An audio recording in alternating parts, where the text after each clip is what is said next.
உங்களை நம்முடைய send balls matriculation பள்ளியின் சார்பில் அன்புடன் வாழ்த்துகிறேன். ప్రభునందు ప్రియమైన మా సహోదర సహోదరులందరికీ సెయింట్ పాల్స్ మెట్రికులేషన్ స్కూల్ ద్వారా నేను ఆహ్వానిస్తున్నాను. நூற்றுக்கணக்கான ஏழை பிள்ளைகள் அங்கு படிக்கிறார்கள்.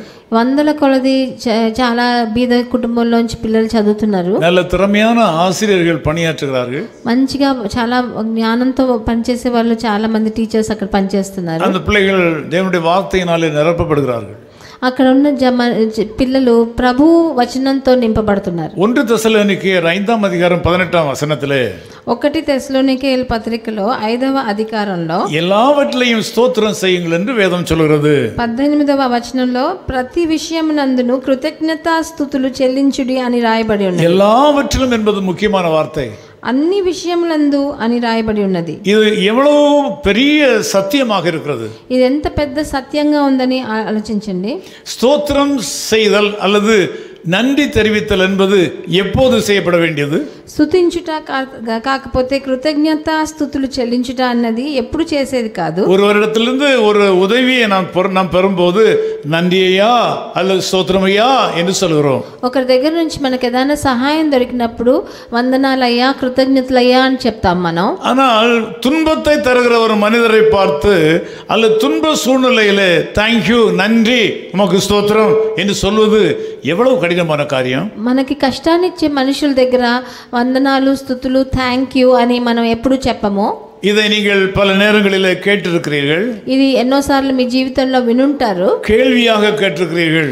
మీరు అందరూ ఒక ప్రశ్నగా మీరు అడిగి ఉండొచ్చు. உங்களை ஆண்டவர் ஆசீர்வதிக்க விரும்புகிறார். మిమ్మల్ని అందరినీ ప్రభు ఆశీర్వదించాలని ఆశిస్తున్నాడు. நீங்கள் ஒன்றுக்கும் கவலைப்படக்கூடாது என்று ஆண்டவர் சொல்கிறார். మీరు దేని గురించి బాధపడనక్కర్లేదు అని ప్రభు చెప్తున్నాడు. எல்லா தேவைகளையும் ஸ்தோத்திரத்தோடும் விண்ணப்பத்தோடும் தேவனுக்கு தெரியப்படுத்துங்கள் என்று சொல்கிறார். మీకున్న అక్కర్లన్నీ స్తుతులతోనూ వందనాలతోనూ ప్రభువుకు తెలియజేయండి అని ప్రభు చెప్తున్నాడు. நீங்கள் எல்லாவற்றிலும் தேவனுக்கு நன்றி தெரிவிக்க வேண்டும் என்பது அவருடைய சித்தம், அவருடைய விருப்பம். మీరు ప్రతి విషయంలో ఆయనకి కృతజ్ఞతాస్తుతులు చెల్లించాలన్నది ఆయన చిత్తంగా ఉంది.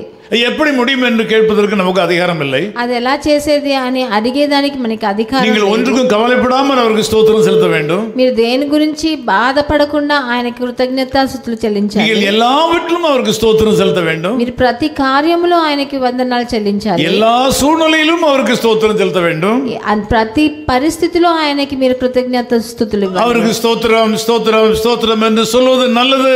ఆయనకి స్తోత్రం స్తోత్రం స్తుతులు అని మీరు చెప్పడం చాలా ముఖ్యం. சிலர் அப்படி சொல்லாதே என்று சொல்வார்கள். కొంతమంది అంటారు అలా చెప్పకండి అని. எல்லாவற்றுக்கும் ஸ்தோத்திரம் செலுத்தி பாருங்கள். అన్ని ప్రతి విషయంలో మీరు కృతజ్ఞతాస్తుతులు చెల్లించాలి. தேவன் உங்கள் மேல் வைத்திருக்கிற திட்டம் அதுதான்.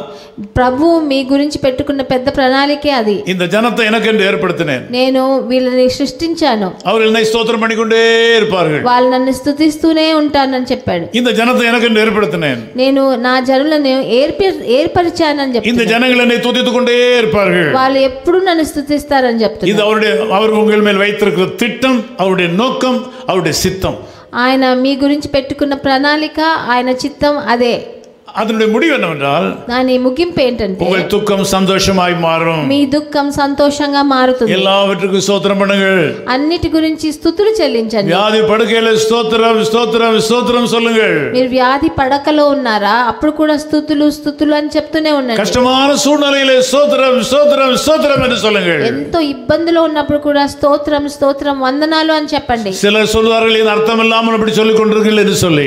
ఏంటి అర్థం లేకుండా ఇలా చెప్తున్నారని చాలా మంది మిమ్మల్ని చెప్పొచ్చు. நீங்கள் ஸ்தோத்திரம் ஸ்தோத்திரம் ஸ்தோத்திரம் என்று சொல்லும்போது நீங்கள் பரிசுத்த ஆவியினாலே நிரப்பப்படுவீர்கள். మీరు స్తోత్రం స్తుతులు స్తుతులు అని చెప్పినప్పుడు పరిశుద్ధాత్మ మిమ్మల్ని నింపుతుంది. உங்கள் தலையின் மேல் இருக்கிற அபிஷேகம் உங்கள் தோளின் மேல் இருக்கிற நுகத்தை முறிக்கும். మీ తల మీద ఉన్న ఆ అభిషేకం మీ మెడ మీద ఉన్న ఆ మిమ్మల్ని మోకరిస్తుంది. இன்னைக்கு உங்கள் துக்கம் சந்தோஷமாய் மாறப் போகிறது. ఈ రోజు మీ దుఃఖం సంతోషంగా మారబోతుంది. இன்னைக்கு சோதித்து பாருங்கள். ఈ రోజు మీరు పరీక్షించి చూడండి. நீங்கள் சொல்லி பாருங்கள், మీరు చెప్పి చూడండి, நீங்கள் அனுபவிப்பீர்கள். మీరు అనుభవిస్తారు. நான் உங்களுக்காக ஜெபிக்கிறேன். నేను మీకోసం ప్రార్థన చేస్తాను. நேசப்பிதாவே உமக்கு நன்றி ஐயா. ప్రియ తండ్రి మీకు వందనాలు నాయనా. இந்த செய்தியை கேட்டுக்கொண்டிருக்கிற மக்களை ஆசீர்வதியும் ஐயா. నా వచనం విన్న ఒక్కొక్కరిని మీరు ఆశీర్వదించండి. இந்த ஜெபத்திலே கலந்து கொண்டிருக்கிற மக்களை ஆசீர்వதியும் ஐயா. నాతో ఏకీభవించే ప్రార్థించే వాళ్ళని ఆశీర్వదించండి. ரொம்ப కష్టப்படுகிறார்கள், ఎంతో కష్టపడుతున్నారు, ரொம்ப வேதனைப்படுகிறார்கள். ఎంతో దిగులుతో వేదనలో ఉన్నారు. கஷ்டங்களை கேட்க கேட்க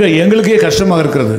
వాళ్ళ కష్టాలు వినే మమ్మల్ని మాకు కూడా కష్టంగా ఉంది తండ్రి. நீர் எப்படி மௌனமாக இருக்கிறீர் என்று தெரியவில்லை. మీరు ఎలాగ మౌనంగా ఉన్నారో మాకు అర్థం కాదు. ஏற்ற காலத்தில் உயர்த்துவீர் என்று எங்களுக்கு தெரியும். మీరు తగిన సమయంలో వాళ్ళని హెచ్చిస్తారన్నది మాకు తెలుసు. நாங்கள் ஸ்தோத்திரம் பண்ணிக்கொண்டே இருப்பது உம்முடைய சித்தம் என்று நாங்கள் அறிந்திருக்கிறோம். మీకు కృతజ్ఞతాస్తుతులు చెల్లించడం మీ చిత్తం. இந்த மக்களுடைய வாழ்க்கையில் அற்புதம் நடக்கட்டும். వీళ్ళ జీవితంలో ఒక అద్భుతం చేయండి, அதிசயங்கள் நடக்கட்டும், అతిశయాలు చేయండి, புதிய வெளிப்பாடுகள் கிடைப்பதாக వాళ్ళ కొత్త కొత్త దర్శనాలు దొరకని இயேசு கிறிஸ்துவின் நாமத்தில் ஜெபிக்கிறோம் பிதாவே. ప్రభువైన యేసుక్రీస్తు నామమునందున వేడుకుంటున్నాం తండ్రి. ఆమేన్. ദുഃഖത്തിൻ്റെ പാനപാത്രം കർത്താവിൻ്റെ കയ്യിൽ തന്നാൽ, ദുഃഖത്തിൻ്റെ പാനപാത്രം കർത്താവിൻ്റെ കയ്യിൽ തന്നാൽ, സന്തോഷത്തോടതു വാങ്ങി ഹല്ലേലൂയ പാടിടും ഞാൻ. സന്തോഷത്തോടതു വാങ്ങി ഹല്ലേലൂയ പാടിടും ഞാൻ. കഷ്ടനഷ്ടം ഏറി വന്നാൽ ഭാഗ്യവാനായി തീരുന്നു ഞാൻ. കഷ്ടനഷ്ടം ഏറി വന്നാൽ ഭാഗ്യവാനായി തീരുന്നു ഞാൻ. കഷ്ടമേറ്റ കർത്താവോട് കൂട്ടാളിയായി തീരുന്നു ഞാൻ. കഷ്ടമേറ്റ കർത്താവോട് കൂട്ടാളിയായി തീരുന്നു ഞാൻ. ദുഃഖത്തിൻ്റെ പാനപാത്രം കർത്താവിൻ്റെ കയ്യിൽ തന്നാൽ, ദുഃഖത്തിൻ്റെ പാനപാത്രം കർത്താവിൻ്റെ കയ്യിൽ തന്നാൽ, സന്തോഷത്തോടതു വാങ്ങി ഹല്ലേലൂയ പാടിടും ഞാൻ. Echo of His Call Ministries, 10 Muhammad Abdullah 2nd Street, opposite International Cricket Stadium, Chepauk, Chennai 600005, India. Phone 9144-2852-8282. Mobile phone and WhatsApp 91-98412-71858. Email sam@echoofhiscall.org.